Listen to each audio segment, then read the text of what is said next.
Demonstrators are back on the streets of Israel today in protest against sweeping changes to the country's justice system.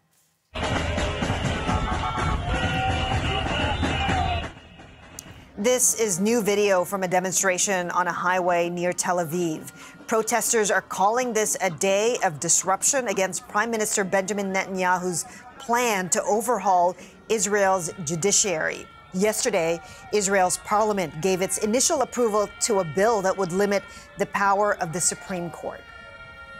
And Iris Mackler joins us live from Jerusalem with more. Iris, tell us more about these protests today and why they're happening.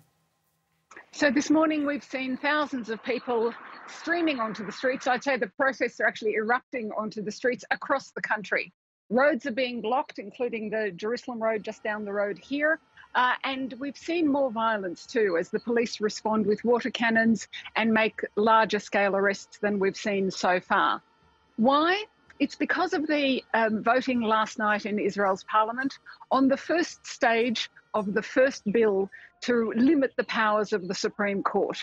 I heard an interview with Israel's former Chief Justice of the Supreme Court of Israel who said this wasn't a bill to limit the powers, it was a bill to cancel the powers of the Supreme Court to review on this heading.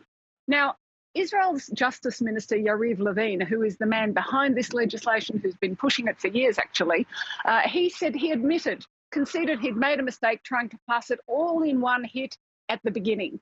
And he said now he was going to try and get it through in phases. So this is the first reading speech on the first phase. And I think that's why the protesters are so worried. They do see this as an attack on Israel's democracy. They're not reassured by him saying that it isn't. And they do see it as a first step because, of course, the government has said that.